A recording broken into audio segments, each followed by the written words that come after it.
my mind. I want you to do to my body. Too raw. Giving me what I need. That's what you got to do. Giving me what I need. That's what you got to do.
You're so sweet to me.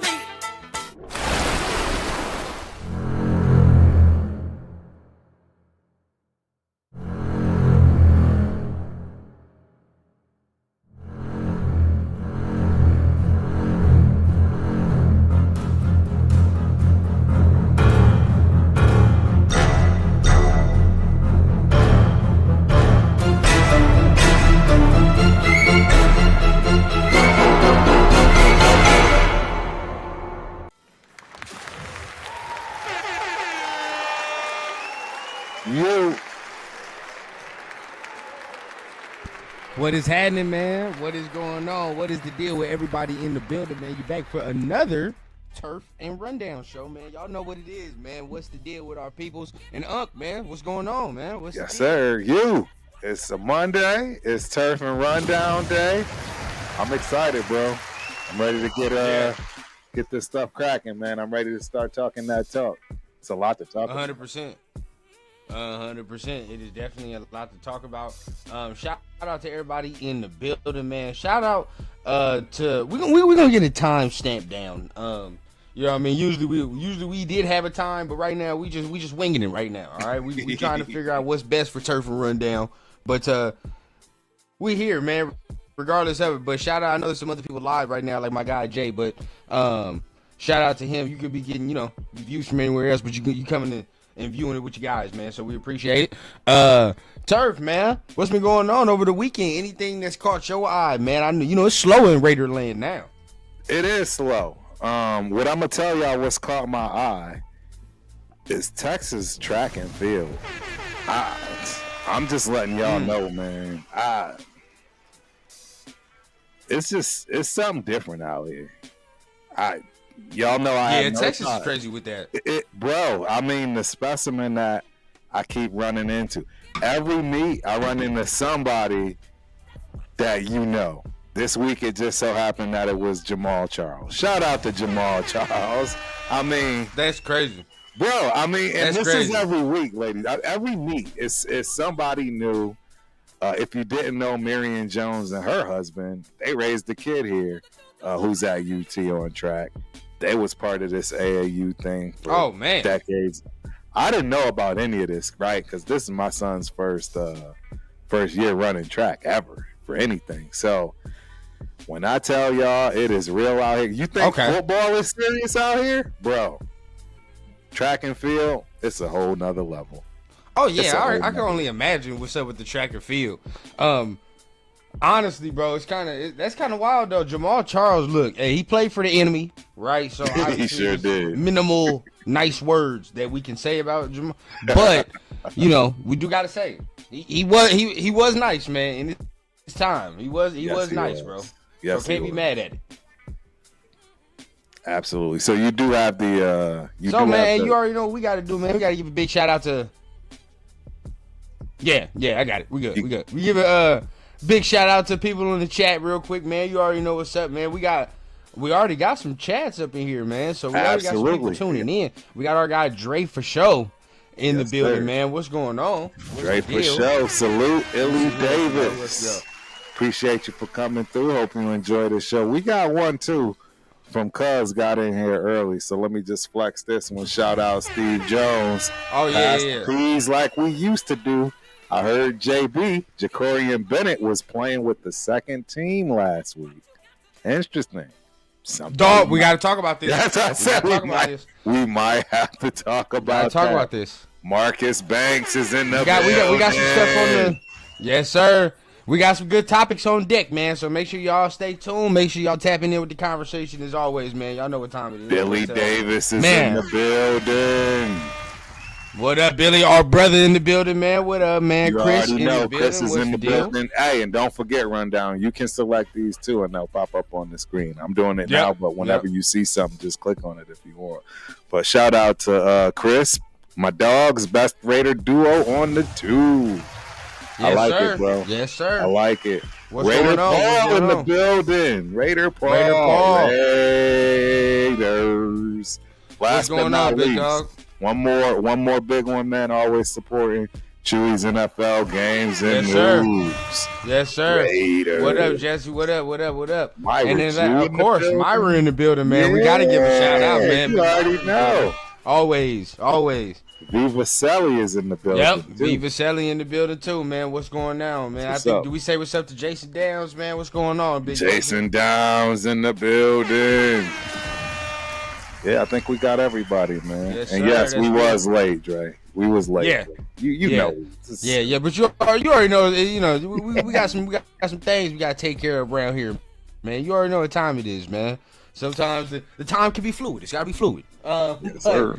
Now that we here, man, we about to talk some of that good Raider ball, man. Make sure you guys are tapping on that those like buttons. Tap on the subscribe button if you're feeling what you're hearing. Right, that's the number one. If you're feeling what you're hearing, but let's go ahead. Let's get into it, man. Let's get into some of the topics. So let's do it. You kind of touched on it, but I just wanted to go ahead and touch on it as a whole, right, and see what we had, see what we got going.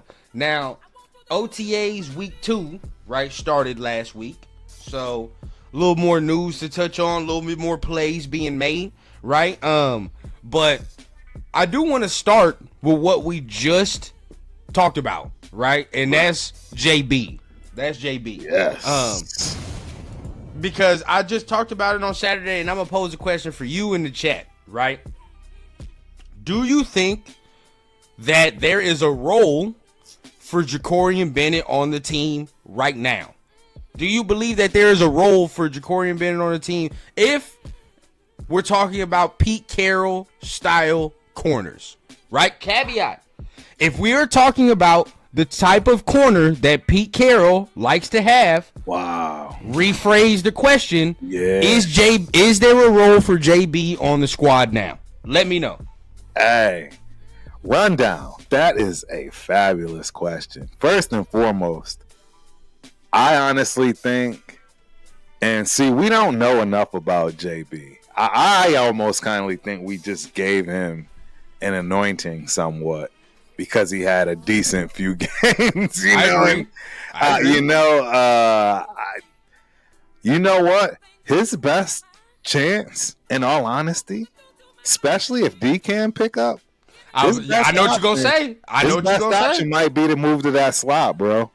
Move to that slot. This is why Unc and I be having these shows. We did not have this conversation over the weekend, but if you watched Good Morning Raiders on Saturday with my guy Jay, and then we had Dub on there, I said that very same thing. I said, hey, he gonna have to make his bones in the slot because as of right now, bro, if you're looking right, and I'm not saying I'm not saying the age or anything like that, but I'm looking at these outside corners that we have, right? Looking at how we have all the way down from who we just drafted, Darian Porter. You just said him, DeCamerion Richardson, all the way down to Eric Stokes, right? Eric Stokes is in there.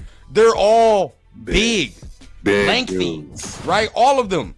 And you talking about them playing on the outside, like, and we all, and it's funny, through the draft, everybody was like, yeah, man, I mean, Pete Carroll likes big athletic corners. He likes big, long, rangy corners. And then when you look at Ja'Cory and Bennett, everybody was like, uh-oh. Well, we're not talking about you, though. Not you. It's okay, bro. It's all right. You don't have none of the measurables, but it don't matter, bro. I mean, and I'm not saying that to say he's bad, but I'm saying maybe are we trying to fit the square peg in the round hole, right? That's where I would be at, because remember the week that I told you, and I keep going back. Remember the week I told you, I was like, hey, they got Ja'Cory and Bennett at slot on this depth chart over here. Then it flipped back a week later, and then you're like, okay, he's back outside. But do you take that as the coaching staff trying to figure it out? Like, all right, well, where is he actually good at? You know what I mean? So we can see and see what's going on. Hence, second team reps.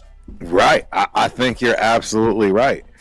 I am worried for him. Meaning that I had never seen enough. Right. We all know how TRS roll. Majority of the people liked him. I don't know. Severe, I never really caught on if Severe was rocking with him that heavy or not. Obviously, Chris and Leo. No, I gotta see. Yeah, that's they do. Yep. But I never ever really gave him the complete go ahead just yet. Don't get me wrong. I had to bring myself to the front of the congregation and retract the nonsense that I was going towards as far as the road I was traveling, and him not, being able to comprehend everything, wearing the dunce hat in the corner. but yeah, I mean, hey, I retracted that. I admitted I was all the way wrong there, but I mean, we didn't get a full season out of him. We all know that. And even with the, footage that we got, I don't know. I just kind of, just to not cause too much of a commotion. But when you go back and look at him, man, there's a lot of times they could have called PI. He was real handsy. He was real hands-on. Don't get me wrong. I want a physical cornerback, but I don't know. I was just never sold 100% on him yet.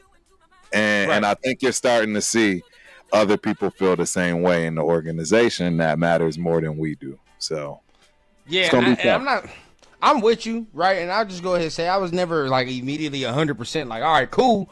A big reason why I've said that, and then people get to roll in their eyes when certain things are brought up. But sometimes you either bring it up too early or it's whatever the case, bro. But you can say whatever you want to say about Rundown, but what you would not say is that I'm not fair, right? I be damned if I come out here and I'm talking about Nate Hobbs and oh man, he's not available, right? He's not available. What am I? And then I come out here and then I just ignore the fact that Ja'Cory and Bennett ain't finished 2 full seasons, right? I can't do that. That's not fair. And then you're telling me he has to be okay, like, oh man, everybody gets hurt. I can't bank on the fact that my number 1 corner don't play the end of the season. Correct. Right? Like every year, am I supposed to be like, all right, bro, well, for the last 4 or 5 games, we're not going to have our number one corner. That's fine. You know what I mean? Like it is, we can't say that. Right? So that's already one where I'm like, weary. Okay, weary. Number 2, bro. And it's funny how everything, it don't click until it click, right? When you start looking at Darian Porter getting first team reps, when you start looking at dudes like Eric Stokes, who was not on the team last year, right? Now all of a sudden, he's getting first team reps, right? Coupled with the fact, because I'm glad Jay said this, bro. I'm glad Jay played the clip. I think I want to play it here, but it is what it is. We'll just say it here. Yeah. They were interviewing the DB coach, right? Interviewing the DB coach, and they asked him about JB. He was, and we talk the coach speak, so we understand when like certain tones are said and certain tones are had. We're like, all right, that don't sound too good, right? Absolutely. When he got to talking about Eric Stokes, he talked about maybe even a little DeCamerion Richardson and Darian Porter glowing, right? He's like, oh, they getting it, they coming along, man, real big, lengthy, getting there, right? What does it mean, Turf, if I ask you about a player and the first thing you talking about and telling me is that it's tough about his injury, getting over his injury? What does that mean to you? That means you don't have nothing good to say about all the other stuff. And it's literally, I'm going to try to see if nobody can pay attention to this or catch on. But the first thing he says is that JB's still getting over the injury and still working. Right? I'm not like... Bro, it is, and the injury, I don't know what it was, right? Was it the shoulder or whatever the case, but we not in contact right now, baby. We not hitting nobody. So it's at the end of the day, bro, if it's the shoulder, then everything that we're talking about now is and feet, right? Mental and feet. That's it.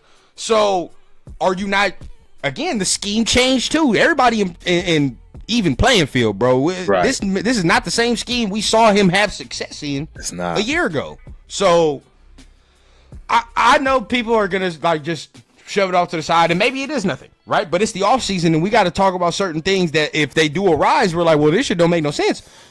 What if we do start seeing Ja'Cory Bennett in the slot, and we're like, oh well, why is he there? We know why, bro, because he's not 6'3", 6'4", running 4'4", 4'3". That's why. Correct. I mean, and it might be a great transition. Yeah. I mean, the reality is, he is a 4'3" dude. He is. You know what I mean? He checked one box for sure. Right. And I believe he has the ability. Does he have the talent? That's a different thing, right? Talent and ability are two different things.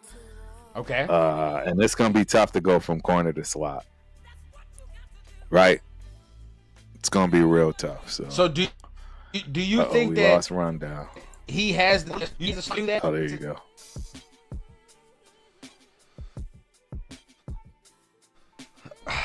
My thing is this, right? This is where I get right, and in the slot, it requires just a little more physicality. You need a little more physicality. You need to be able to tackle in there, and we're already seeing him struggle with staying healthy at the outside position. So now I'm like, all right, bro, how's that gonna fare into? And what's the and his tackling has not even been that great, to be honest. So that's the next thing, right? So then putting him in there, is that a liability? We'll see. Right. We'll see as it goes on, man. But that's one that I got my eyes on very close. I want the brother to do well. I wanted him to be a starting corner, but I don't see it. Now that, as you stated, us getting through these OTAs and them, being hyped on other guys that are there and available for what Pete wants, and that Pete and PG are going to start talking that same language. Mm-hmm. And I believe Ja'Cory Bennett is going to be the odd man out. I mean, just naturally by his size. Yeah. In that cornerback room, he's the odd man out. And we need slot guys. I mean, that's the other thing. Who is our slot? Who is our slot right now? Darnay Holmes. Yeah, that's it though. That's it. Yeah. So if you were to put him there, I like it. I'm gonna give you a hot take though. I'll give you a hot take. Yeah. People might be mad. People might whatever. I think this is opinion based, right? Right. I think the coaching staff's thought process of Jacorian Bennett being a number one corner is all but dead and gone. It's nothing but a Justin Timberlake and T.I. song. The shit is dead and gone. I'm telling you right now. Yeah. All right, because at the end because I think they hoping Porter's the number one. That's what I think. I do too. I'm pretty positive on that one. That dream with JB, I think that's just done, bro, because I think they drafted Darian Porter with the thought process saying this dude can be a special type cornerback. Right, so I think if they're drafting him and they've been nothing but glowing, right? Everybody, if you look at everything that everybody's been said about Darian Porter, your Max, coaches, right. Everybody like him, right? And he's like, dog, he's catching it along real smooth. I think they want this man to ascend and be one of them guys because I've said it all along. He's got probably the highest ceiling in that room right now. Yes, I agree. So. I think that's where it's at. We need to start shifting our focus as a fan base and saying, all right, bro, Porter's the number one, right? That's the dude that we need to put all the eggs in that basket for real and say, this is the dude we need to develop to be a top 10 corner. Hey, what about the kid though from Kansas? Now slot, I ain't gonna lie, I do like it. I do like it. What is his name? Mello. I've been saying that because. He has anybody that got slot measurables. You got a chance to make the squad, right? In training camp or whatever, because we ain't got no slots, like you said. So I think he can make it if he does the slot because he has the footwork, he has the length. Well, see, and this is what I'm saying. You got all of these new guys that we're high on. You know, I mean, JB's got to stick around. You know what I mean? Oh yeah, I mean it's not you're not going nowhere. JB's definitely sticking around. I don't think so. I mean. Where is he? Is he a safety or is Thomas Harper going to be a safety or a nickel? That's the thing. I don't know. Thomas Harper, yeah. And we got him for the Chargers. He wasn't bad. He was decent, like you said, but got to see where he plays. Correct. Correct. Yep. Mello is an outside corner. There is someone else who can play slot. See, I believe so too, and that's why I'm saying like. I don't know. I find it's going to be very hard for Jacorian Bennett to earn his spot back. I just really think it's going to be real hard for him to earn his spot back. That's what if he's not healthy, and the reason I say it's going to be hard for Melo to get on the outside, bro. He only 6'1", 190. Right. So just like, another DJ in the building. In order for him to play over the guys that are on the outside right now, what's going on? In order for our guy to get some snaps on the outside over the guys that are there right now, bro, he's gonna have to be elite to get those outsides. If we're talking about Melo Dotson, because like I said, he's 6'1", he only 190. And I got to see what his 40 is. But if his 40 don't even match up with Eric Stokes in them, then there ain't no point. I ain't going to be. I'm going to be real. You're right, Dominique. They real selective, bro. I remember you saying that, Dominique. What's up? I've been told y'all Bennett should be slot cornerback. Remember I said it first. I give you props. I do recall hearing you say that. So, yep. Yeah. About Melo? No, about Bennett. Being a slot. Oh, yeah. We wrap this up. Oh, Bennett. Yeah. You did say something about that. And, I think that's probably the best play, bro. That's probably the best play. Because he don't have the measurables if that's what they're looking for. And with Melo, again, you have to wrap that up because he run a 4.5. So, and that's a 4.59. It's not even a 4.5, like low 4.5. That's 4.59. So... Yeah, he's not playing on the outside over in them dudes. Right. Well, it just depends, right? I mean, it depends on how well he can play with that 4.5. I mean, some guys, run a 4.5, but they look like they run a 4.3. You know what I mean? They know how to play with the lack of speed, meaning that, it's better angles, however they see fit. But I don't know, as a rookie coming out. I categorize it as right now, if he plays on the outside, he's depth. If he plays on the slot, he got a chance to play significant minutes. Right. For real, because there's nobody there, bro. There's no depth. There's no, I would want to say, young talent where we can say like, all right, we can build on that in the nickel. You know what I mean? Like, nah, we let.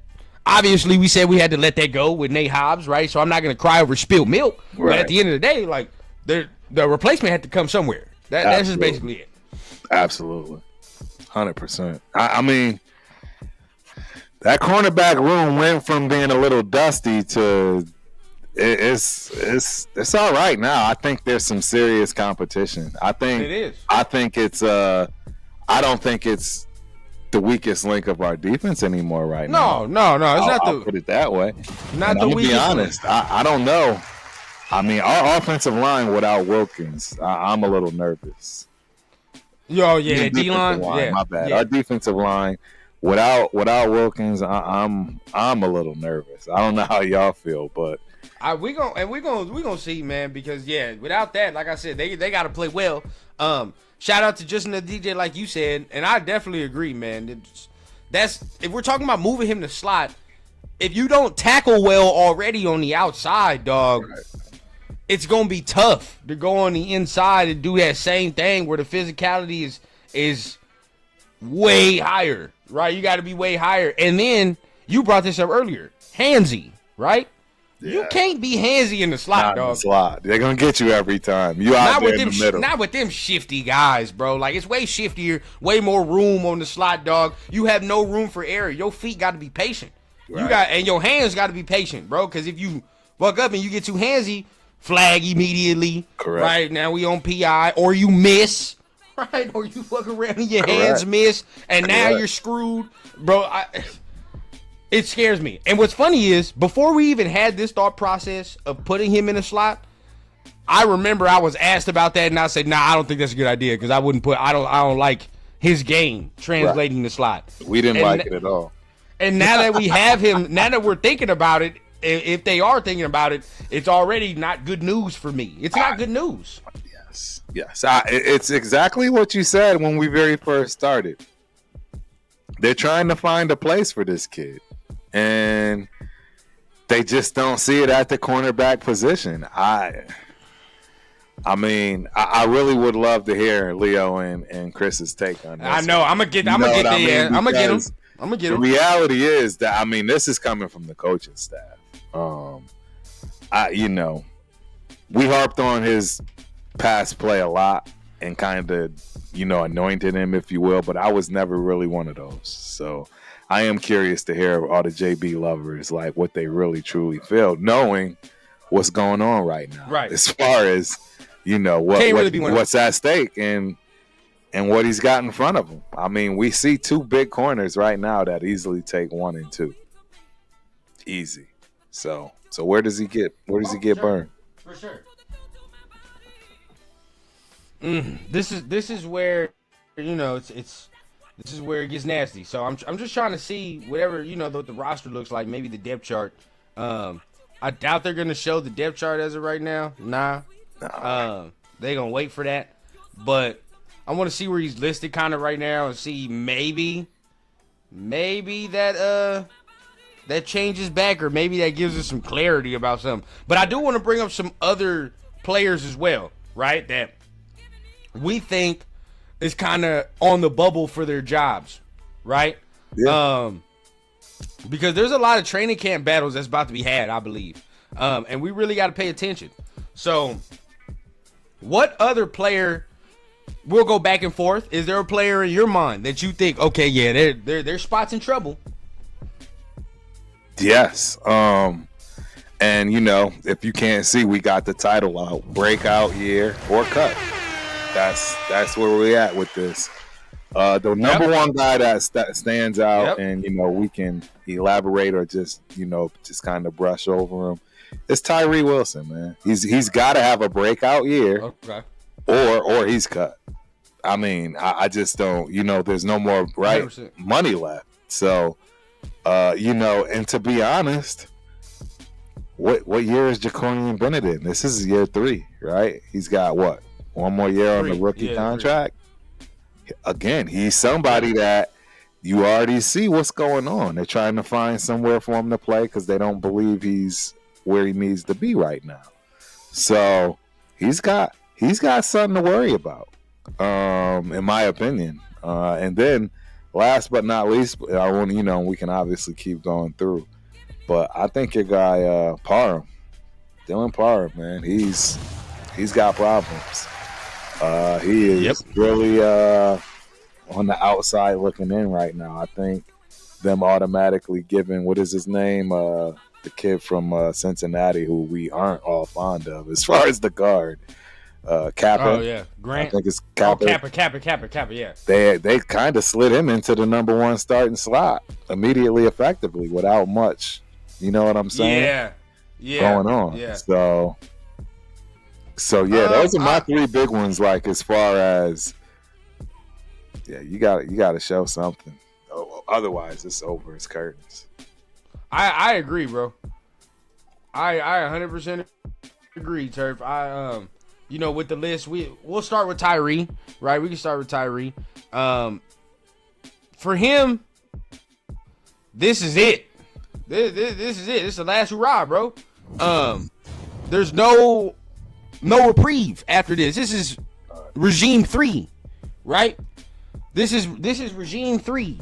So if he don't get this together this year, there is nobody left on the coaching staff, the front office. It's like, well, we drafted him, and remember he had that foot injury, remember? And so just give him a little time. Nobody cares no more. Nobody cares, dog. There's a whole new regime. Nobody give no damns about the foot. Nobody give no damns about how long it might take you to get back from the foot. It don't matter, right? It's all about, dog, I just got this job now. What you gonna do for me? That's real talk. Like, I don't care about none of that. You wasn't even drafted by me, dog. And truth be told, probably wouldn't have been drafted by him anyway if this was Pete Carroll. Let's keep it a bean. Right? Correct. He probably would not have been drafted. I don't know for sure, but I'm probably confident with Christian Gonzalez on the board, we probably are not getting Tyree Wilson. But take that fact off, right? Take that fact off. Now, it can also be a positive. Clean slate. Nothing to, nobody coming in with no predetermined notion about how you should be playing or where you should be at. You have a chance to make yourself a whole new character, right? So this year's pivotal for him, bro. He can reinvent the wheel in short order. You can reinvent yourself. And all of a sudden, now we're looking like, now you got to keep Tyree. What does it look like to extend Tyree? What does that look like, right? Like, we want to keep him here, blah, blah, blah. As of right now, they just wait until the well run dry on the goddamn rookie contract to be like, well, finally, he's gone, bro. It's like, it's like some of these wealthy people, they leave their children with that inheritance after they die. But then sometimes some of these kids ain't really responsible with the inheritance. So after a while, the money gonna run out, right? And after the money run out, rubber got to meet the road. Hey, bro. Tyree is a couple months left off that inheritance running out. All right, so at this point right now, bro, rubber gonna have to beat the road. He gonna have to get a corporate job, something. Right? Something's gotta give. Something's gotta give. You are absolutely right. You're absolutely right. Something's gotta give. So I'm definitely there. I mean, I want to ask the chat because we talk about Tyree. That's a big topic, right? Do we think that Tyree Wilson? I'm gonna put the poll up. But do we think that Tyree Wilson has a breakout year? All right, that's what I'm gonna say. Does Tyree Wilson have his breakout year? I'm gonna put the poll. Me? Let me know. Let me know. Absolutely not. He's not going to have a breakout year. He is going to look like he has in the past, a little bit better. And don't get me wrong, he's gotten better. I'm not saying that he can't be decent in the league. Right. You know what I'm saying? A journeyman, somebody that's going to fill gaps.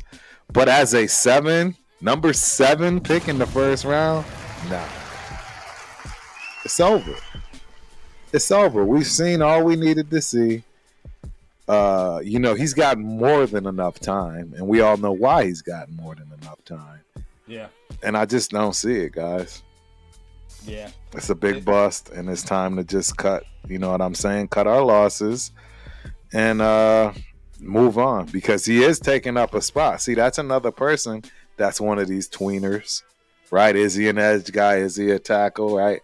Yeah. Again, he's just eating up space. I mean, at some point, man, you got to do something, and I don't see him doing it.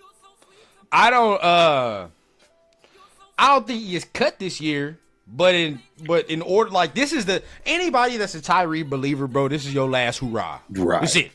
Like, you have no other place to turn, right? Because again, there's just a lot of factors, bro. Third regime, third year.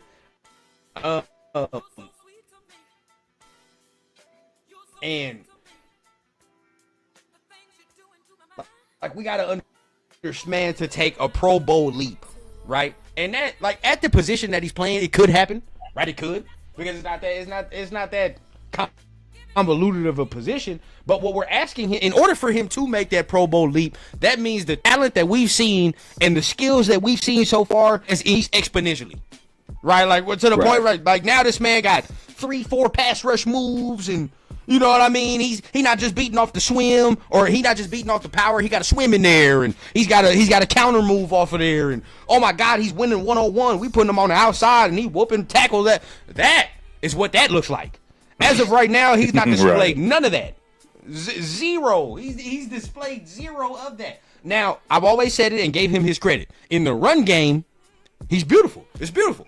He does what he's supposed to do in the run game. I ain't gonna lie. Like, that is something I will give credit for. I'm not gonna sit here and just be like he does nothing well. He gets in the run game and he does that dirty work, right? Which is good. Right. We need that. But like Turf is saying, from the overall in which he was selected, I don't need dirty work. I need more than that. Like, I need more than just dirty work. I can get somebody else who I'm paying dirt cheap to do something like that. Like, that's fine. That's nothing. Charles Snowden. If Charles Snowden want to come in and be our run stopper, so be it. Bingo. Right? Bingo. So be it. But for you, big dog, that's not enough. That is not enough. I need you to come out here, dog, and get out here and get busy. But as of right now, we ain't had it. And if you were to ask me, I'm on the no side, right? Because of what we're asking of him. It's like, bro, you got to reach this height. Right. Damn near make us feel better that we passed on Jalen Carter and Christian Gonzalez and all that. Make us feel better. Like, and that's, as of right now, bro, I'm not seeing that. Hey, I'm gonna knock out some of these chats, man. Rose Town, native 707. Yep. JB got to learn to play in the inside. That way it makes him versatile and carves a role in this defense. I couldn't agree more, man. He's definitely got to figure out a way to stay on this team. I don't see it happening. So we got Raider transplant and Jack Kenner. Both. Exact same thing. Parham is on the bubble. We got my main man, super fan, Scott Bow in the building. What's cracking, Scott? What up, Gotta get Scott? you on the show, What's man. going on? Biggest bubble player right now, started at right tackle, week 1 last year, Thayer Mumford. That's actually a good one. I was gonna bring that up next. But definitely, he's right there. Yeah, he's right there, man. Because there's some factors in there. One. L11 is in the building. Salute, Turf, and Rundown. We got SoCal Sal in the building. Bennett is making peanuts. They're not cutting him. Tyree will get traded before cut. That's if we can find some trade. But who's going, you know what I'm saying? Who's going to trade for this guy? And don't think of us saying that right now they'll get cut, but at the same time, we'll see it. If JB goes from starter to depth, there's a pretty good chance he's finna get cut. I ain't gonna cap to you. It's a pretty good chance. Probably not this year, but next year, it's a wrap. It's probably a wrap. Tyree, we should already know what time it is, dog. Exactly. I already told y'all that inheritance running out dry. And at that point, dog, you're gonna be seeing him work for FedEx and all that extra shit because he didn't spend it right. He didn't spend what he was supposed to do. Right. Matt Marinovich in the building. Tyree needs a get off and use moves. Strength can only go so far. And it's gonna get tired and old. I mean, we've been saying this for 3 years, dog. Right. 3 years. Right. I have a saying, man. I say it in regular life. I say it to wifey rundown, and I'm definitely gonna say it to baby rundown when it's time. Right? Look here, bro. If I got to tell you something 3 times. Look, the first time, sure, you might not have heard, right? You might not have heard. Right. Second time, all right, bro, you might not understand. You might not understand. So let me get you to understand. Third time, well, that just means you don't give a fuck. That one, bro, you don't care. you don't care. No. And you heard me say it 3 times already, dog. Right. So this is year 3. Right. If he don't get the moves now, y'all, what can we assume? Right.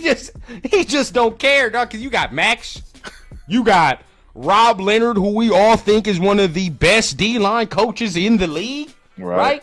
How is it that we get some dude off the very street and we're like, oh man, Rob Leonard gonna get something out of him, and then when we look at Tyree, we crickets. Right. How? Yeah. Hey, on, it's perfect point. Bomb first in the building. Salute. If Pete can't get anything out of Tyree either, he's a bust. For some reason, I still try to believe in the guy. You're not alone. Trust me. You're not alone. Just another DJ. Tyree has to show some burst off the line and a counter move to his bull rush. 7 to 9 sacks would shed the bust later. I'll take that. I would take that. I would take that. I would take that 100% if you gave me 7 to 9 sacks. Hold on, somebody said something real quick. I gotta bring this up because this is a hell of this. Yeah, go ahead. Dre said, "Rundown, would you play in the 38 and up football league?" Number one. Number one, I got years before I'm even thinking about doing something like that. I'm not even gonna cap. That's number one. Yeah. Number two, what I look like taking my ass there and putting my body through physical punishment for no amount of money. No. We're not doing that, dog. You gotta understand, bro. So what? I'm gonna go out there, try to run an out route, pinch a nerve in my back, and gotta come to work on Monday. No. Yeah. Nobody's compensating for my injuries. I'm just putting you that right now. So all I know is if I get hurt, bro, I gotta come right back to work on Monday and make that bread. So I'm not doing that, dog. Yeah. I'm not doing that unless we was getting paid. That's the only way. That is the only way. Death Pile Picker in the building. Salute Raider fan. Been busy with work and 7 Grandy youngins. Oh, that's what's up. Yeah. I cut Tyree just to make sure Ja Joyner makes the squad. Wow. I feel. I Hey, want to see him when we put the pads on, man. I want to see Ja when we put the pads on. Yeah. Number one, man. Hey, blessing 7 grandchildren, man. 7 grand, baby. Exactly. You doing it, Death Pile. You almost got a basketball team, big dog. You close. Right. I ain't gonna lie. You Pigs close to a Pigs is in the building. Shout out Pigs. Tyree needs to finish plays. Buddy could have had a bunch of sacks and just stumbled at the crucial moment. Yeah. Bro. Yeah. It's a lot of Tyree's, Tyree. Here we go. Let me look at the chat, man. So this is a good question Yeah, too go as ahead. I'm looking at the chat. Yeah, go ahead. What Tony Shepard, shout out to our guy, he asked, what is a breakout year? 8 plus sacks? Yes. I think a minimum of 8. A minimum of 8. A minimum. Yes. Gotta have it at least 8. That number speaks to me. 8 plus, I can do. That works. Right now, this is the thing, and the eyes are open too. How are you getting these sacks? Right? Like, are you beating the offensive tackle or guard 1-on-1 and it's a legit win, or are we like lucking into these? Like I just need to see how we're doing it. But 8 plus, that gets me where I need to go. I'm gonna be real with you. I like that right there. I can't be too mad at that. How you feel, Turf? Yeah, I think it's a minimum of 8 sacks, but I mean, he needs to be disruptive. Shout out to Hit Stick. Yeah, he needs to be disruptive, man. Yeah. This kid, he's got to have 8 sacks, but I need to see some disruption, tackles for losses. Just give me something more than just 8 sacks. Be in the mix for most tackles. Now, right? Give me something. Yep. I need more than just 8 sacks, though. I'm sorry. We've been waiting for a long time for this to come to fruition. It needs to be more than 8. Yeah. Well, and see, this is where you can say, all right, take another leap in your run defense, right? Like I already said, he's good in run stopping, but now make it look more dominant. right? Get in the backfield and now stop those runs before they really get going and all that, right? And if he if he gets his 8+ sacks, starts giving us some tackles for loss in the run game and starts getting back there with quick. Now, okay, all right, now we look better. And again, it only helps the D-line. With Christian Wilkins out, we keep harping back. If he's out, well then, Tyree has got to do something. There is bro, he's pivotal. If you don't like him, if you like him, it doesn't matter, bro, because if Christian Wilkins does not play, that man is pivotal to that D-line. He's got to be what somewhat Christian ain't, and that's the problem I have. I don't see that. I don't see Tyree coming remotely close to what he should be. And that's where it gets scary. But we'll see. Hopefully, we start hearing some good things in training camp. Let's touch into this. Let's get into this next one because this next one I'm very passionate about. Right, and it's finicky because we don't even know if this dude who he's gonna get replaced with, but Parham. Yes. Parham is one that may not be popular, but I think, me personally, I think his spot's in trouble. And before we continue to Parham real quick, just want to go back. We did the poll, got our votes. 71% of y'all said Tyree does not have a breakout year. Yeah. While 29% of you guys said that he did.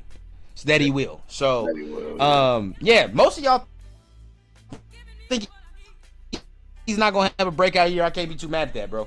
Can't be too mad. He had a short thing of conversation. Let me see. So now we're going to go into this. I'm making this poll right now. Yeah. I'm making this poll. So how do you feel, Turf? How do you feel about Dylan Parham? I think his spot's in trouble, personally. Oh, absolutely. I think his spot is gone. It's a wrap. That's what I see. It's an absolute complete wrap. Meredith and Rogers, they both are going to beat out that Parham. And both. And that's how I feel, man. And I ain't gonna lie to you, Turf. Like, for me, I'm looking at Meredith taking over one of those guard spots, right? For sure. Either left guard, right guard. I think he played well enough last year where I think he's going to be one of the starters. Where it gets tricky is the Kappa, Rogers, and Parham sort of thing. I think that is the cluster that we're looking at for either right guard, whatever. I think that's the cluster. Whoever comes out of that, sure, right? There's going to be one for depth, and then somebody's on the odd man out. But I think Parham in the competition with Caleb Rogers and Alex Kappa, in my opinion. I don't think he can win it. That's his problem. I don't even think he can beat the rookie out. It's gonna be tough. I have confidence in Caleb Rogers.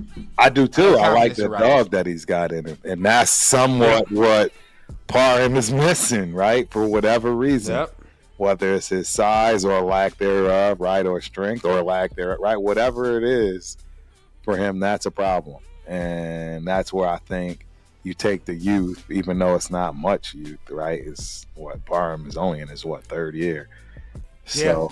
He just needs to go somewhere where the line is more athletic and they use more gimmicks based on we already know he's not as big as a body as other people, right? Other people that we have. You look around at Colton, he's a big dude, right? You look at JPJ, he's a big dude. Even Meredith is big, right? Kappa is big. Caleb Rogers is big. DJ Glaze is big. He's slender. Right? Like when you look at them, right? To a degree. And again, we take it to the skill level now. It's like you said, year 3 or 4, right? It's year 3 or 4. Why do we still have the same issue, right? Why do we still have the same issue of trying to guard these powerful rushers, right? Why do we still have this issue? It was you and Andre James. Always, we pointed at you too and was like, dog, why? If they got a nose tackle or a certain D tackle above a certain threshold of weight, right, it's going to be a long day, right? So that should not be happening now in year 4. It cannot happen anymore. And not only to say this, I've said it multiple times, but we done moved you to like 3 different positions at this point, right? First you were a center, then you're a left guard, now you're back to right guard, and now we're supposed to be back to left guard. Well, how many positions can we change until we understand, well, maybe it ain't the positions, right? Exactly. No, exactly. Maybe it's not where you're playing. Maybe it's not. And another thing, somebody brought up, maybe keeping Parham as backup center. Jack, yeah, that's not going to slide, Jack, because we still got Jared Hufford and this kid Will Putnam, right, behind Jackson Powers Johnson as the center. And I mean, why are you going to hold on to a 4-year vet that you're going to have to pay that 4-year vet minimum, right? When you don't even expect them to play at all, and you can just, pay league minimum to one of these other guys. So that's just my thoughts on trying to keep Parham around. It would have been a nice gesture, but you know what I see, what I say, deal him to where they drafted him. Either that, New England, or somewhere where they run some zone, bro. Like somewhere where they need a more sophisticated line, right? Maybe a little more athletic, not as size wise. Because I see us going more power, right? I see us going more power with the personnel and with Genty and all that. Like I see more power game, and now you could do zone for sure, but just with the line, I think our line is better suited to run the power game, right? I just think they are. So we got big dudes, road graders, right, who want to move motherfuckers off the spot and get the contact. I like that better for our line, and I don't think he fits that mold. Shout out to Scott, man. He said Parham already lost his job to Jordan Meredith, as he should have. Yes. I think Meredith should be starting off rip. I don't know why some people, I get it because he has the ties. You talk about Kappa and our GM and Tom Brady. Like, he has the ties, I guess, if that's what you want to say.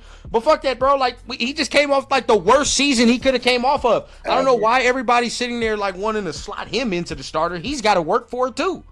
The only person out of the 3 dudes we named, right, Meredith, Rogers, Kappa, Meredith played well last year. He did. Like, he actually played well last year. This is not, like, factor innuendo where we're trying to make it up. Like, we were hard on him to start. Yes. We were hard on him to start. He pulled through. I'm gonna keep it a bean. He pulled through. Bro, this man played well, bro. So I'm not, we're not making nothing up, and our eyes aren't deceiving this dog. Like, he actually played very well. So I'm very good putting him next. And another caveat, already played multiple games next to JPJ. I like that continuity. Yes. I like the continuity. Keep that, bro. Like, we don't gotta. I don't want to mess with that right now, right? So I think his spot should be there. I'm not even gonna cap to you. Right. It's the right guard to me. Right. It's right. Like, I'm not slotting Alex Kappa in there because, like we just said, he came off a terrible last year. Terrible. Nobody in their right mind, after seeing what he did last year and them numbers, be like, oh yeah, bro, we're just gonna immediately put him in the starter. Nobody's gonna do that. No, nobody's gonna do that. And if they're doing that right now, bro, I worry already. I'm scared because it's like, bro, what are we seeing, right? What are we seeing to already put him there and no pads have came on, no pads. So how am I gonna slot this man as a starter and he had a terrible last year and I ain't seen this man not one lick of physicality? So that just can't can't happen. Right, so it doesn't roll. It don't make sense. No, come on, Turf. We gotta understand certain things, bro. Like, and even Chip Kelly said it right in his press conference. What he said? He said, bro, you gotta evaluate the 2 steps. After that, it's over. Like, I can't do nothing with offensive linemen in the spring. It just don't make no sense. And I agree with him 100%. You running backs, unless he's catching the ball, or offensive linemen, D linemen. There's nothing you can evaluate right now in this point of the year for you to say, like, oh yeah, that's our guy. There's no way. Real quick, we got Rolling Dubs in the building. Subscribe to both. Hope everyone is doing well. Shout out to you, Rolling Dubs. We appreciate you, homie. Hope you enjoy the show, man. And thanks for that subscribe and like. Okay, so Scott asks a good question. Mentioning all the position switches, does that line versatility give Parham a value that we aren't truly appreciating? You want to take it first? Yeah, it's a great question. And you're absolutely right. As of right now, not knowing what that depth chart is going to look like, right? If It just depends on the count, right? Because we all know we don't keep a lot of linemen, right? And if there is one of those scenarios where you need versatility over, right, depth, Parham is actually gonna be more so in play, right? Because yes, he can be a center and guard, right? He has some of that, but I think with the amount of line that we have now and how they are going to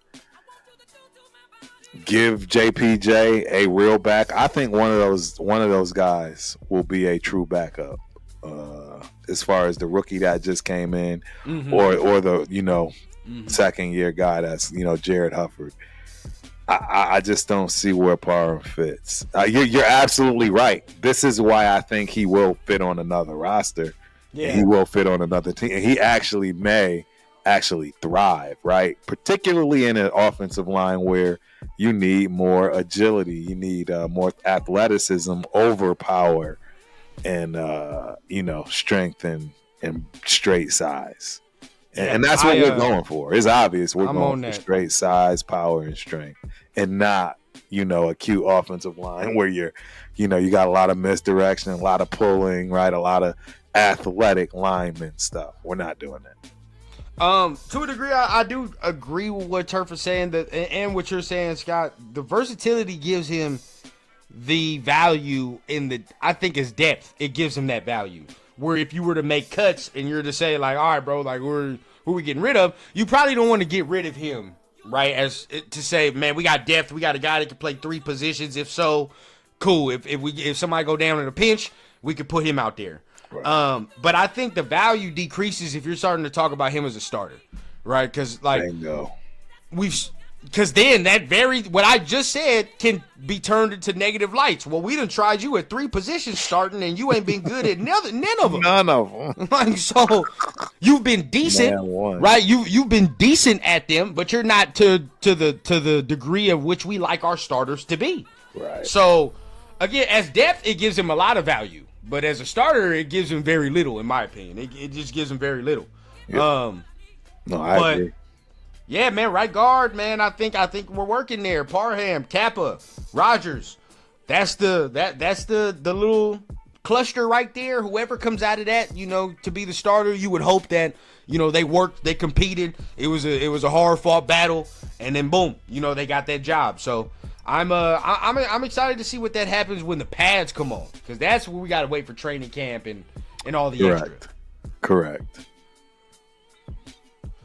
Death Pile Picker says Parham, a man living in a box under a bridge. Hey. Yeah. Shout out Chewy, man. Rogers. I agree, man. I think Rogers can do something, man. When we first got him, I was excited. So I want to see what happens, bro. I want to see what happens. Yeah. Rosetown, shout out. He says facts rundown. I see Rogers getting the spot, very knowledgeable and physical. Yeah, bro. And I just like if you ever just watch him and they got him mic'd up on the field and how he works and how he plays, bro, I'm telling you, him next to JPJ is gonna get on a lot of D linemen's nerves. It's gonna be a problem. You're absolutely right. They're gonna hate this guy. Come on, you got 2 dudes that's talking physical and really don't let up until the whistle is blown, or maybe even a couple steps after the whistle is blown. You got 2 of those now? Oh yeah, let's work. That's what I want. That's all I want. You and me both. I want my offensive lineman, bro. I want my offensive lineman the whistle blown. I want a couple more steps after that. Couple more steps. Right? I don't care if the whistle was blown, bro. You keep going a couple more. You make them feel you. You feel what I'm saying? Absolutely. That's what we gonna do. Absolutely. I'm not sponsored yet by anybody, Sacktown, but yeah, I'm drinking Modelo, man. Believe it or not. Yeah. Modelo Especial tonight. Okay. Yeah, I like Modelo, man. Yeah. Yeah, I had to get on that water today, man. Took wifey out for her birthday yesterday, man. Happy belated birthday for Lady Rhonda. Yeah. She tried to have my liver hurting, man, but it ain't gonna happen, bro. It ain't gonna happen. We stay on the water, man. Man, our guy Geo Max in the building.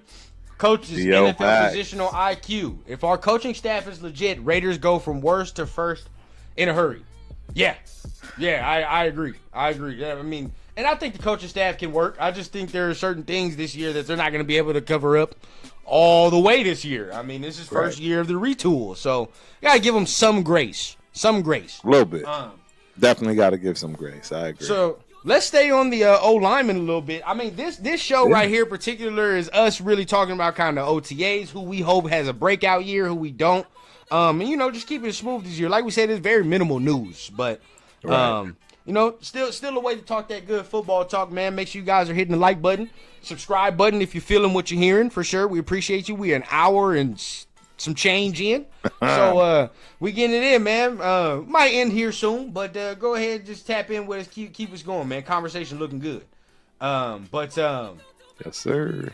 As we continue, man, another name on the offensive line. I think somebody else said it. I forgot, bro. I forgot who said it, but I would say Thayer Mumford too. Mumford. Yes.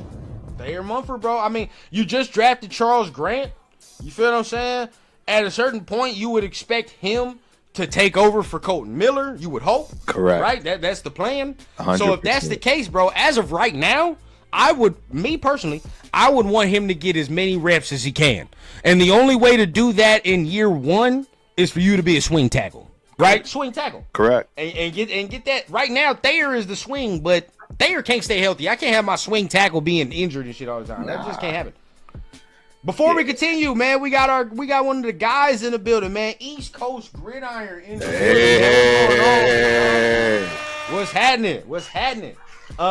I see that series you got with all the content creators too, bro. Very, very fire, man. He just had our guy Pharaoh on, talking about the squad. You know what I mean? He's got all the content creators just pulling up to his channel, you know, talking about their teams and all that. So very, very fire series he got going on right now, bro. But salute. Shout out to the guy, man. He had Pharaoh on, man. Make sure you guys tap in with our guy Pharaoh in East Coast, man. Very fire conversation. My 2 cents is in the building. Oh my God, what's going on, bro? Got folks showing up, man. Folks are showing up. Hey, shout out you know how we gotta do it, man. Gemini Libra up in here, man. Hey, it gets spicy in here, but it is what it is, man. It is what it is. Hey, man, shout out. Hey, appreciate you, Jay. What up, Jay, in the building, man? My guy, man. Shout out. I know he just had a show not too long ago, too, man. So y'all check him out after you get done with the guys here, man, for sure. Yep, absolutely. And appreciate you, Jack. Appreciate you. Definitely, I'm gonna tell her. I'm definitely gonna tell her. Yeah. So,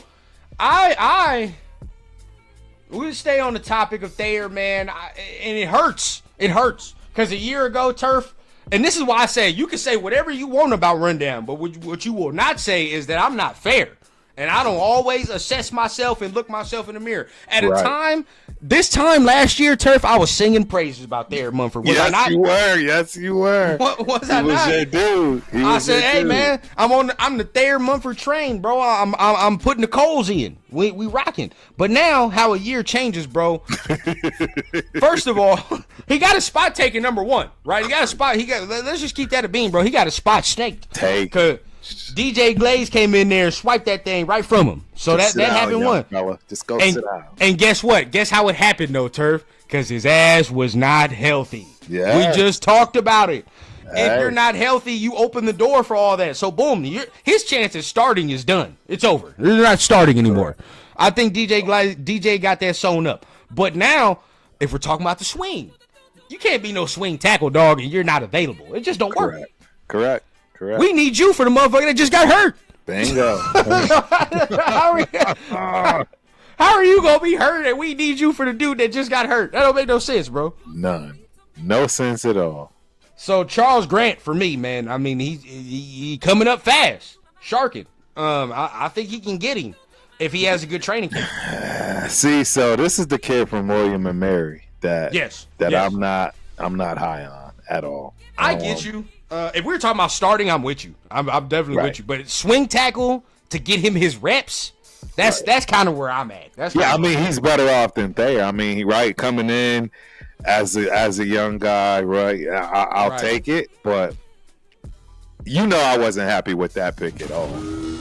Yeah, it wasn't my favorite. I'm gonna be honest. I just think there's one of a lot the of work picks that I was really not understanding. So Yeah. just based on what was available. Yeah. And for me, we watched it, and I even watched more of it, and I came away saying there's a lot of work to be done. Now, they're the tools, right? I'm not looking at it where I'm saying, well, this motherfucker look like he got 2 left feet, and right, like he just one of them big stumbling, bumbling big dudes. You know it, right? You done been around so many offensive linemen in your time, Turf, where you got them clumsy big ones. Yeah. Right? You're like, dog, he got the size, he's got the measurables, but the man looked like he's walking. He's walking with 2 left feet. He's a walking contradiction. Yeah, bro. That motherfucker falls tying his shoes. Yeah. So then you're like, bro.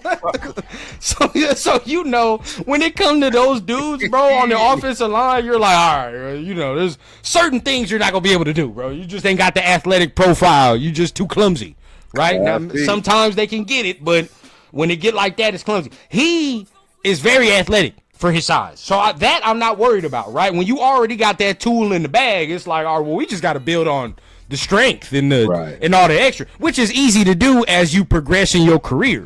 But it ain't going to be this year, right? It's going to take one more year of off-season training and all the extra. Yeah, and so we already thought 2 years for him to even, if we even talking about him taking over for Colton, it's going to take 2 years, right?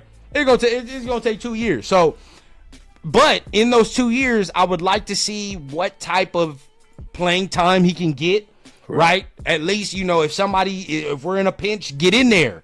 I want to see something, right? Let's get in there and get some reps as we continue to get better. So for me, bro, I think he has a chance to take that swing spot from Thayer. And now Thayer's gone completely. Right.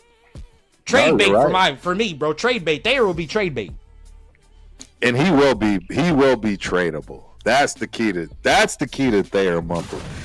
He will be tradable because he did show some sparks. I just think he needs to be with the right offensive line and the right team, right? I agree. And he might actually pan out because he wasn't always terrible.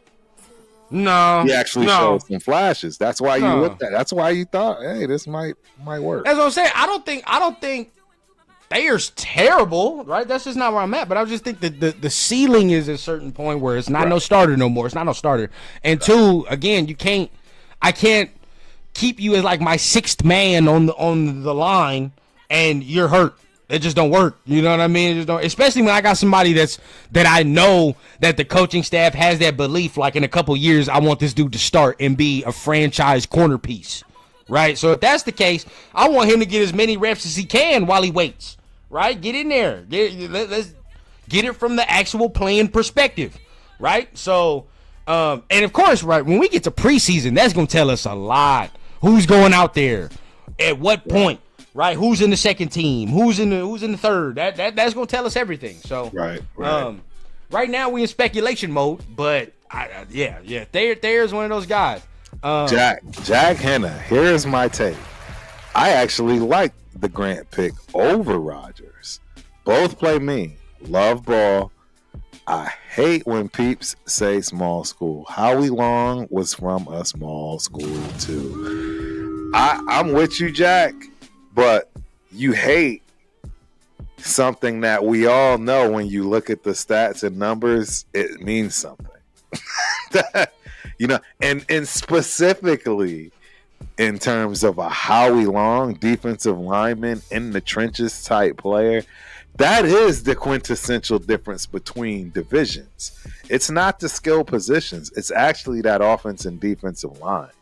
You go from the SEC to the Mountain West and look at the offense and defensive lines, and I can assure you are going to see a drastic difference in change.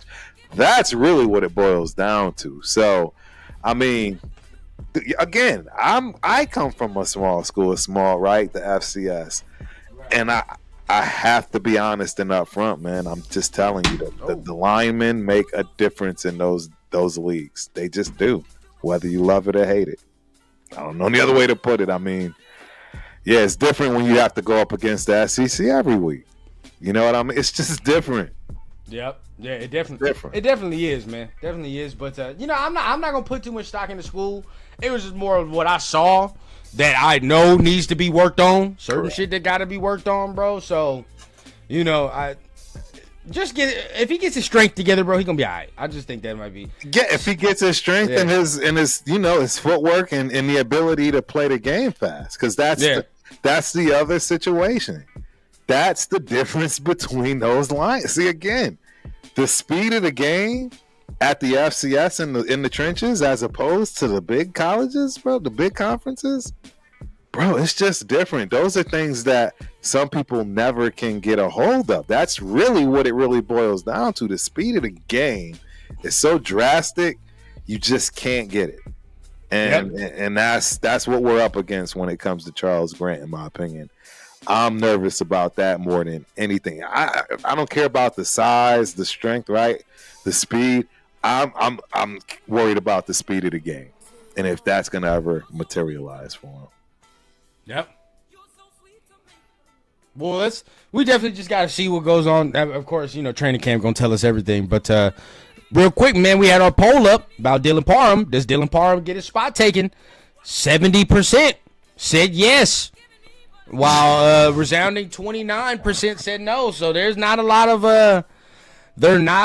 of confidence with our guy Dylan Parham right there, man. And again, and this is why. I love it, man. We've been on YouTube for a minute, so I think we started to make a little stamp in the community, in the nation, yes, sir. Right? And this is where I feel like we started to do our thing, where it's like now we getting people to say, well, what have you done recently? Right? What have you done recently? I'm not just gonna slot you in there because you a Raider and I like you and all the extra. Nah, dog. What have you? What is? Yeah, what do we need? What have you done for us lately, right? And all the extra. So I think, and I always say this too, man, the P word, right? What are we paying for? Right. Potential? Right. Is it going to be potential or production? Right? And it's the dreaded P word. And all the time, bro, after a certain amount of time, that potential word go out the fucking window. After year 3, right? After year 3, the potential goes out the window, and now what's the production, right? What have you done? And as of right now, bro, with Dylan Parham, that production's finicky, very finicky.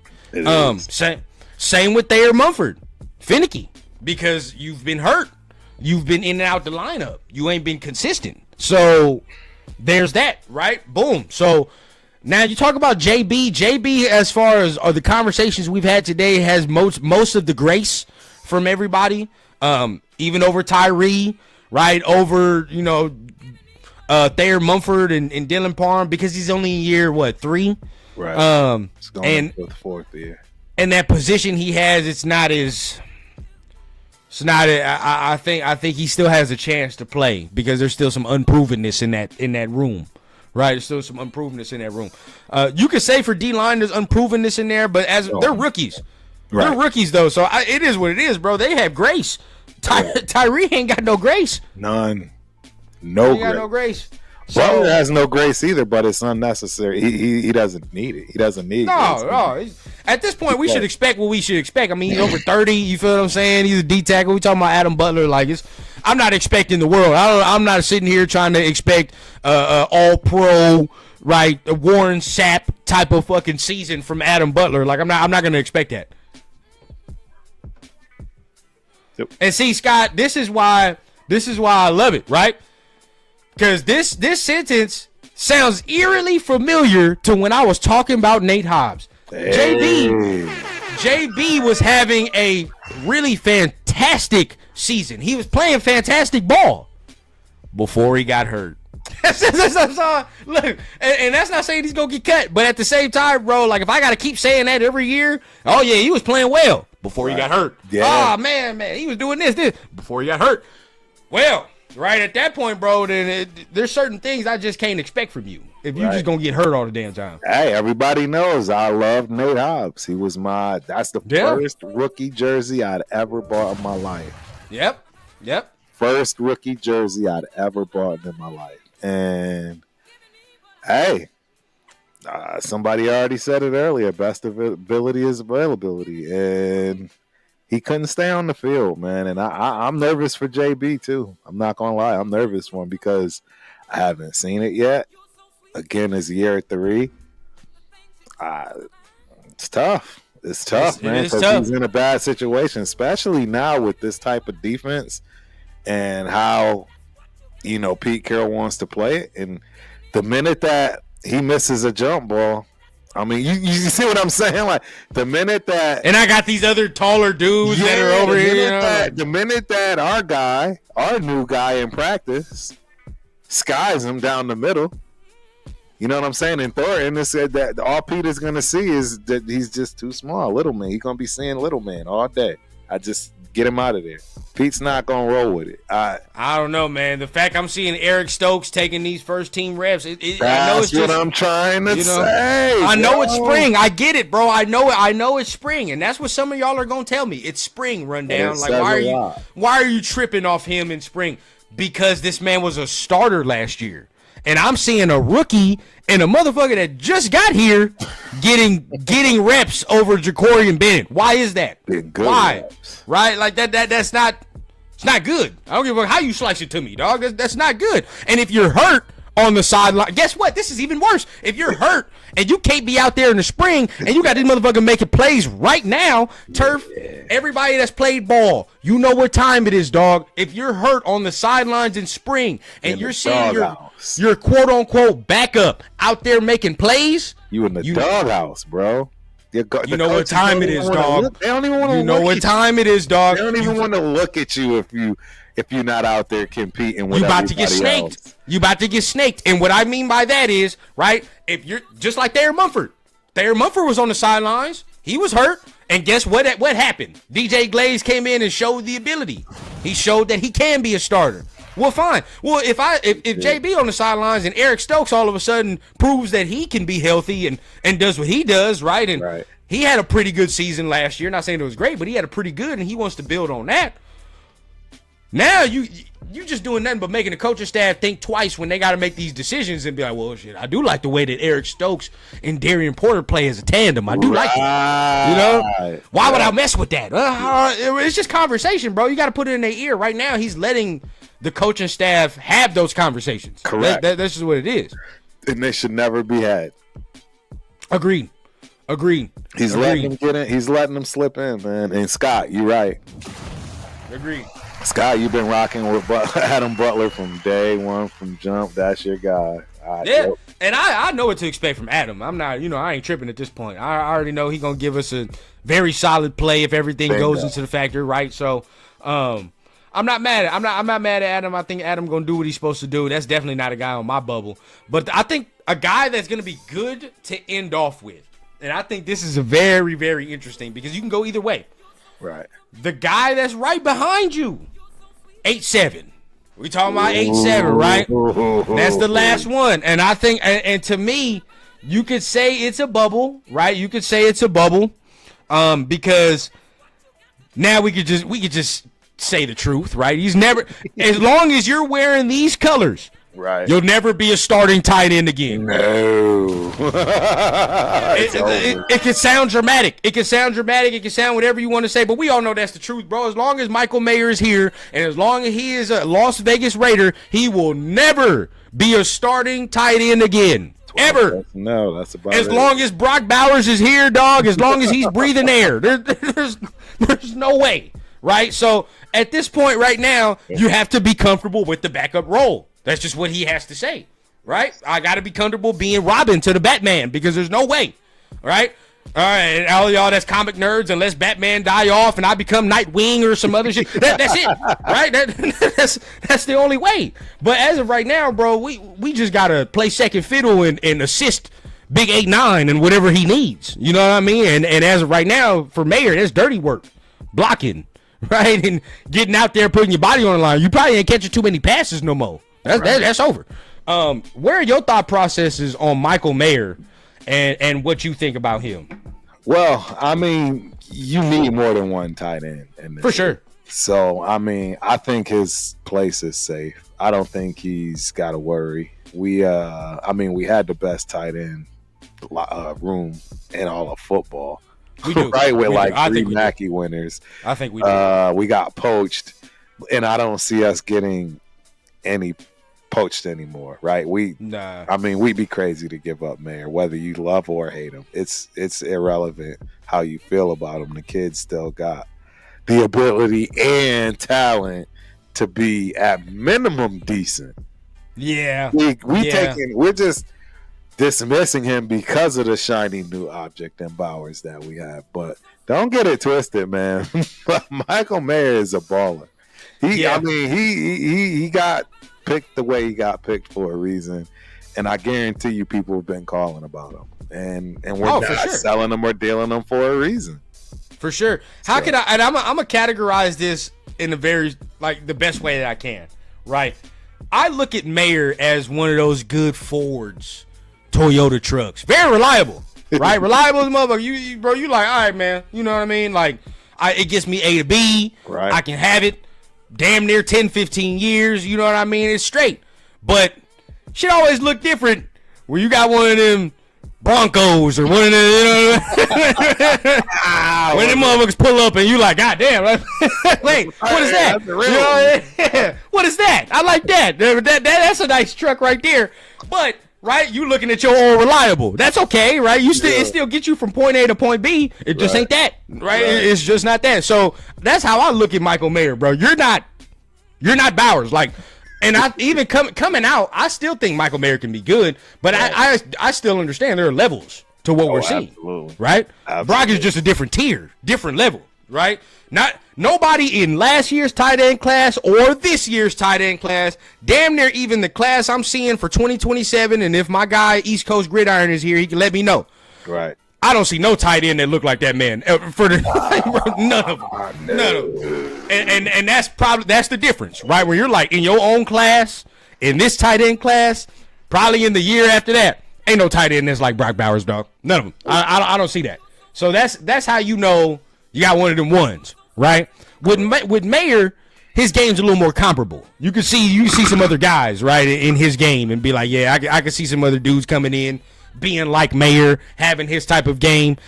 But then again, we gotta give Mayer some grace, bro. He had no quarterback play. No quarterback play. That too.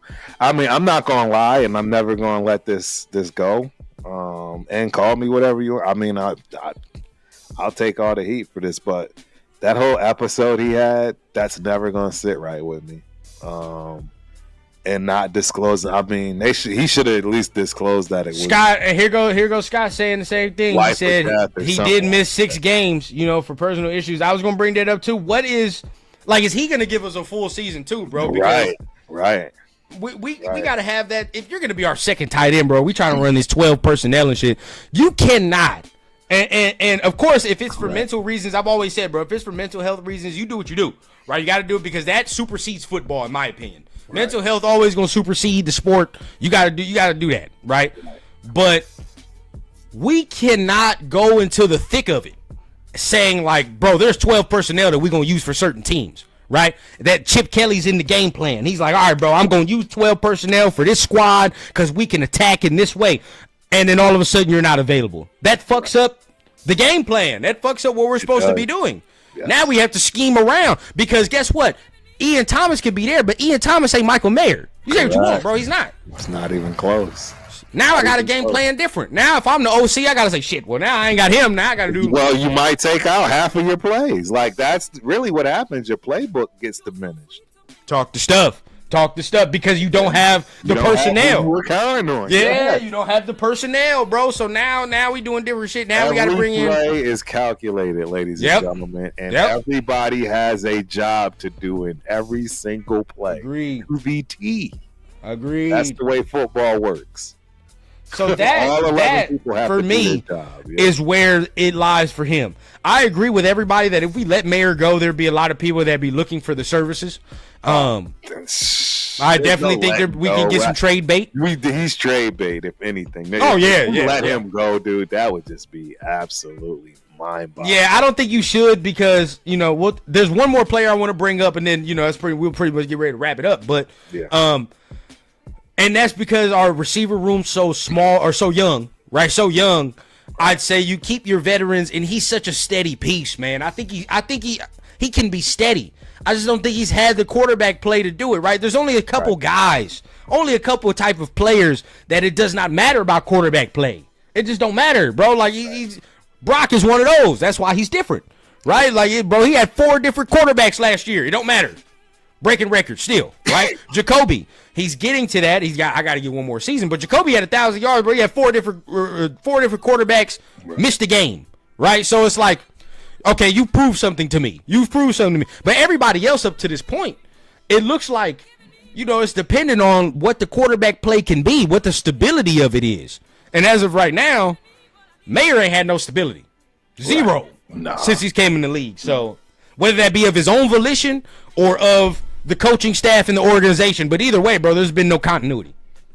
Right. Well, what I will say, and this is big, I actually think Geno has a breakout year. Oh, yeah. I think Geno has his breakout year.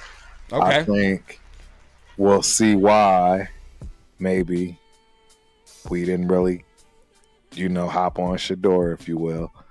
And the guys behind him will be sitting for a while, man. If Geno does right, I see him at this position for at least 4 years. That's fine with me. Nobody's sitting waiting for a full year. No, and that's fine with me. But in order to do that, we got to feel secure. There can't be no question marks, especially at that position. Right. No, I agree. I'm just saying. I just think he's gonna have a breakout year. Oh yeah, I definitely think he's gonna have a good year. In order for me personally, I would just keep it. I always keep it a beam, bro. In order for me personally to not have that quarterback question creep into my mind, is if there's zero doubts and he leaves zero questions with the play, where he's like, all right, dog, like he's not falling off no cliff. I see the talent, right? He's doing X, Y, and Z. That's how I know. I'll be able to see it from there. So I know I'm biased. I know everyone's gonna really come at me, and rightfully so, because I'm clearly just way biased on this. But as Scott Bo says, if Geno has a breakout year, so will Trey Tucker. I bet that was gonna be my next. That's our last player that we're talking about. That's our last player. Yeah, we'll talk about that. I'll let you lead it up. We'll start it off. No, start it off. We're already in it. Go ahead. We got one other question, too, from Sacktown Raider Mike. Turf Rundown. What do you think about our linebacker? I know that's long, right? It might take more than 10 minutes to exactly. That's a long. I'll give you 3 words and I'm done. It says no need, bro. It's 3. I can wrap it up in 3 words. I'll wrap it up 3. Y'all ready? Do garbage. That's the 3 words that I'll fucking give you right now. Dog. Trash. Basura. I'll say it in a different language for you. Basura. There's no, bro. Shit's bad. It's bad. There's no redemption. We're gonna go into the season, bro. I'm telling y'all. And if I'm wrong, I'm wrong. But I'm very strong in my conviction that this year we're going to be mad at the linebacker play. Right. There's gonna be certain times we're gonna be pissed off. I'm a little biased. I know Turf has his biases, but I think we got a decent linebacker that I think you'll see do well in third downs, and that's the new kid, Lindenberg. Shout out to Cody Lindenberg and those Golden Gophers, man. I know, I get it. I hope. I'm biased. I know, but hey, his play. Look, I watched that defense. I'm telling y'all, the Minnesota defense was one of the best defenses in the Big Ten last year. Period. Across the board. And a lot of that was due to Cody Lindenberg. He played his ass off. And I saw it with my own 2 eyes, up close and personal. So we're going to see, man. I was doing like a little, film breakdown on my Thursday show. Right. And that, probably I didn't pick a good game, because the game I looked at, I was like, God damn, like, this is not good. He's not tackling and he's not doing all the extra. So I probably didn't pick a good game at that point. But he's got a chance. Of course he's got a chance. I mean, there's nothing in that line. It's bare. A desolate wasteland in that goddamn linebacker room, bro. I think, if one of the young ones don't go in, I'm looking at Gaynor, bro. That's where my hope lies. My hope lies with Gaynor, bro, because if he don't do nothing, we're done. He looks promising, though, in my opinion. He looks promising. Yes. Amari Gainer looked promising. So. Yes, I agree. So we hopefully. Hey, and I'm not upset with the pickup from the Steelers. I like him on first and second down all day. Can I be honest? That when I talk about the linebacker room, he's excluded. Roberts is the only one, to be honest, where I'm like, I'm not talking about him, bro. Everybody else I'm talking about. But as far as Roberts, I kind of am confident that he's going to give us what we expect out of the run game, and he's going to be decent in the pass game, right? I'm not expecting greatness, but first and second down, I definitely think he's going to be one of them ones. I like him going in. But when I say doo-doo garbage, right. Everybody else, everybody else, bro. I ain't got that much confidence in, bro. We talking about. I mean, some people can have confidence in Devin White, but I ain't seen that in a minute. And everybody else young, and everybody else young and unproven like a motherfucker. So we'll see. 805 just had said something. Let me look. Shout out to 805. I just seen it right now. I'm about to tell you right now. 805 in the building.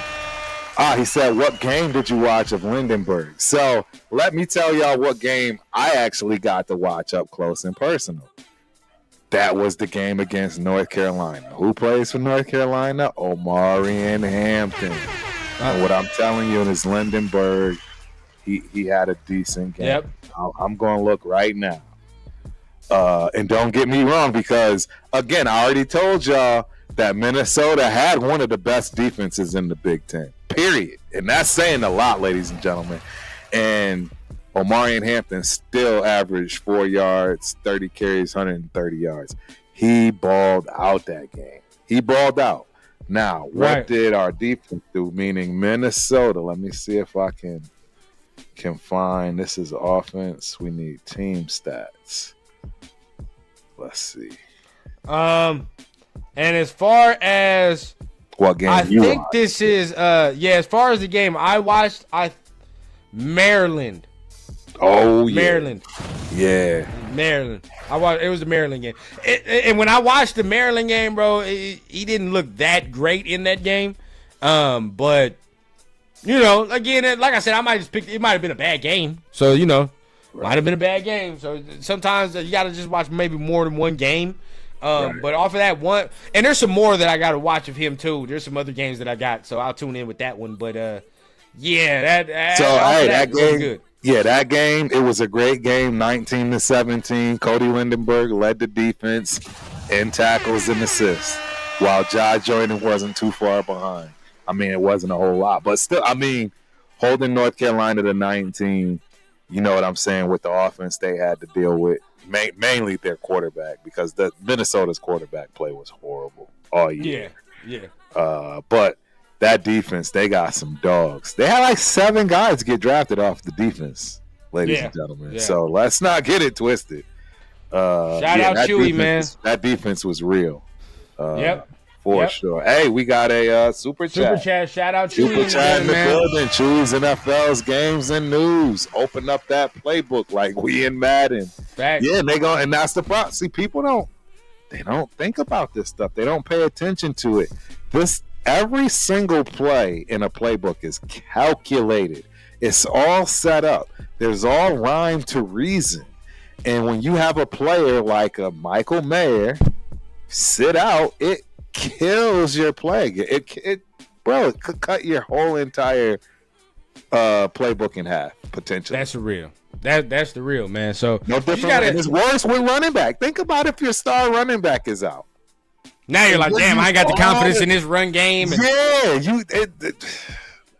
it gets nasty, bro. It gets nasty. Everything. I 100% agree. It's nasty work. It gets nasty, bro. So last player that I do kind of want to touch on, we're going to get ready to get on out of here.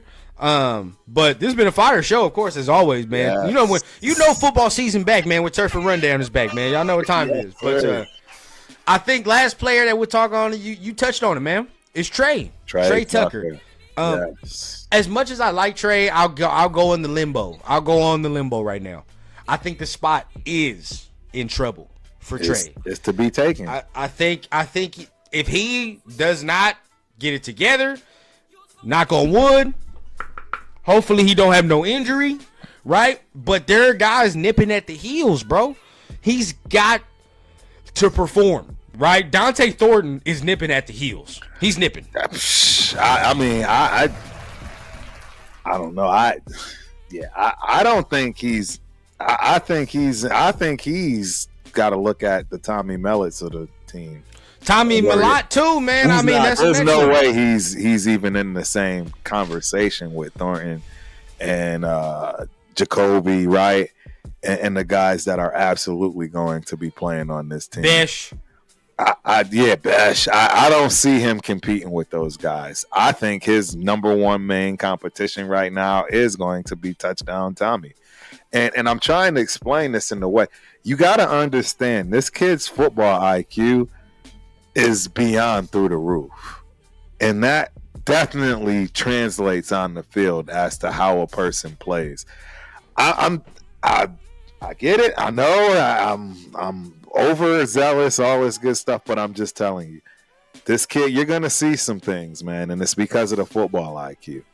The other numbers were already off the charts, but you combine that with football IQ, like a touchdown Tommy, and that's why it's magic, and that's why you see what you see. And I think he's gonna push Tucker out. There's not a backup spot for that position. Yep. That's just fact. What other? You need too deep in every other position. You don't need too deep in slot. Bash can play slot, right? Yeah. You know what I'm saying? You got other guys that can step in and play slot. Hell, Jacoby Myers can play slot if you need to. You know, that's shout out to Jacoby Myers and being versatile, you know? For sure. I mean, a lot of them, and that's the thing. Like, a lot of guys are slot versatile. Shout out to 805. You talking about Lindenberg real quick. You know, he said he was banged up earlier in the season, so first few games were rough. Came on strong after the second half. And I think that's what I'll have to go watch second half, because if that was the early half of the season game with Maryland, then that would you would hope that's some of it. You would hope. Because when I saw, I was pissed. I ain't gonna cap. I was mad. I was mad, bro. I'm like, damn, everybody talking about this dude over here missing tackles and shit. What the hell is going on here? Right. Like, so I gotta see. He's an athlete. He's an athlete. They and for the record, a lot of people don't know this. Minnesota has a hometown kid that is playing both ways this year. He's rocking a jersey that is half and half. I don't know if y'all have seen it. I forget the kid's name. He looks the part. The white kid too. I ain't gonna shout out to the white corners and the it's a white kid playing safety, and let me tell y'all, this kid got it. This kid got it, bro. I want to see. And they're gonna be playing them on both sides of the ball this year. I want to see what it look like. Shout out to Scott, man. On the topic, he says Trey Tucker and DJ Turner would beat the coverage and have to slow down for Gardner's weak ass pass. That is true. Trey is a breakout guy with good arm and deep accuracy. You right about that, Scott. That I got it. You right. I'm not gonna lie. You right. And that's where I'm gonna be. That's where I'm gonna be happy. Right. I want to see. I want to see what he can do. And there's a lot of times, you know, we did say that they were probably open, but not. You know, they can't get the ball because of some of the bullshit that we was going through with the quarterback play and all the extras. So yeah, I definitely agree. So. For me, I think he can break out, man. He cannot leave the door open, man, because you can see they want Dante Thornton to be good, right? The coaching staff, a lot of them, like even some of the fan base, they want Dante Thornton to end up becoming very good. Now he does play outside, so that can help, right? Right. So that. But then we're trying to find what's best for Trey as of right now, too, because as of right now, we don't know what's best. Is slot best for Trey Tucker? Can he do the outside? What is it? Probably slot is the best.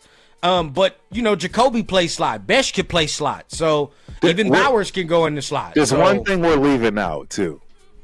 And in my eyes, I don't see how he makes the team now that I think about it. Where's your special teams play when all you are is just a slot guy? I don't see you gunning. I don't see you making any he can't be a returner, though. He can't be a returner. Where has he been a returner? Because we tried McAllister, and then we went to the coaching staff. We went to Abdullah.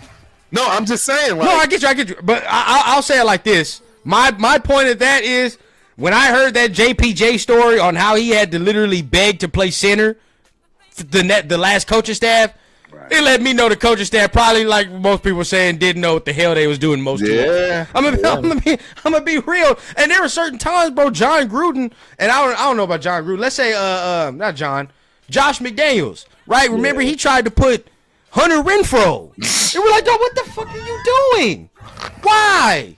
Why are you put? I just think certain times, bro, these coaching staffs have just been making stupid ass decisions when it's been coming to this special teams unit at time, especially the returners, bro. Why are you putting Abdullah back there? We got Trey Tucker. Now, keep in mind, maybe Devontae getting traded last year maybe kind of hindered the fact where we was like, dog, we can't put you at no damn returner. Right. We need you. You know what I mean? Like, you need to play receiver. We ain't got no other receivers. So maybe that's some of it. But this year, I expect to see Trey out there in the return game. He should be. I don't know. Or Tommy. I'm not high on. See, and that's the thing. I'd rather Trey Tucker back there than touchdown Tommy because this is his first time ever. There you go. Okay, well, there you go. There you go. But I just don't. You know what? You want to know what else? I like DJ Turner better than I did Trey Tucker. Didn't they? Is he still on the squad? I don't know, but I like DJ Turner. No, he got let go. He got let go, didn't he? Well, DJ then that Turner that let me know. Turner, right, that let me know that. Trey Tucker that let me know. Yeah, he's in trouble. He's in trouble. He's in trouble. I'm sorry, he's in trouble. Let me see. Yeah, it could let me know. You get rid of your boy, like you said. And for me, at that point, that could signify, you get rid of Turner, that could signify that you think Trey can just overtake the return duties, right? Which, sure, I definitely think he was already returning in college and all the extra, bro, and we just completely took that out of the game. So. And you want to know who else is there, and I can tell you right now, it's a wrap. Kyle Phillips. It's a wrap for Trey Tucker. Bro, everybody be talking about Kyle Phillips. I don't know who the hell that dude is. That's a handpicked kid from Chip. Why is he not going to use him? I mean, think about it. That's his guy. That's literally his guy. That would be just. It just doesn't even make sense. I gotta see, man. I definitely gotta see because I don't know who the hell that is, to be honest with you. So every time somebody be like Kyle Phillips, I'm like, he played at UCLA. He was with the Titans. He's actually not bad, bro. That's what he do last year. I don't know what he did last year. Let me look. Let me see. I don't know what he did last year. For the Titans, he did not. 115 receptions, 181 yards. Nothing. Yeah. Nothing. So it's like I worry. But for me, I mean, I know he has speed though. I've seen his speed and all that. So off of this playing field, with Pete, man, we just competing. So right, you're right though. If Kyle Phillips has the speed, he could be in the mix, right? Because at the end of the day, bro, like everybody's on an even playing field when it comes to this coaching staff and who can be out there. So I definitely agree with that 100%. You got that bet. You got that, Scott. I'll be the first one to buy the beer at the first game, bro. I got you. And I hope I'm wrong, but I don't think Trey Tucker's making this team. I don't even know why I say. I know he's not making this team. Not after what I just looked at. It doesn't even. Let's see if Turf. Let's see, because this is where it gets spicy at this point, man. Hey, I mean, just think about it. He's already gotten 3 years out of this. He's been a project, bro. He's been a project. Like, how many more years are you going to give a project when you already got a guy that you are confident in, and Kyle Phillips as the offensive coordinator, right? You got other guys here that are rookies. You got this kid, Keyshawn Smith, right, from SMU. I mean, you got touchdown Tommy. Like, these are slot guys, bro. 5'11". All of them are 5'11". Oh, that's a fact. That's a fact. 200 pounds. Yeah, it gets scary, man. So I just want to see. Trey Tucker is 5'9", 185 pounds. Yeah, bro. it gets real. He's not going to be here. He's going. They might try to deal him into the Pat's world, but he's not going to be here. I want to see where training camp is going to let us know for sure where it goes. And then of course we got to do our big TRS show. Talking about cuts and all the extras. So that's good. That's going to be fun. But for right now, man, I think there's a point to be made, man. We'll see with Trey. Bro. I think he has excuses.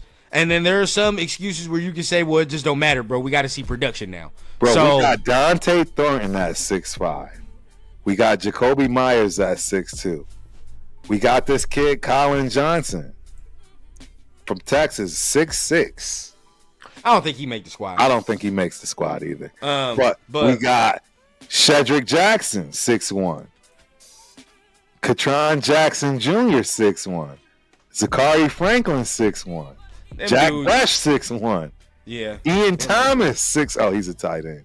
And this kid Alex Bachman, I don't know why he's still on the. I don't know what's up with him. But yeah, I mean, 6 feet. He's dudes 6 are, yeah, feet. dudes are bigger, man. Dudes are bigger. Dudes are stronger. So we'll see what's up with Trey, man. Hopefully Trey can get out there, like Scott says. I mean, he was open last year, just some time. Maybe quarterback play with some of it. So I mean, he'll be able to quell some of the question marks that we have as a fan base.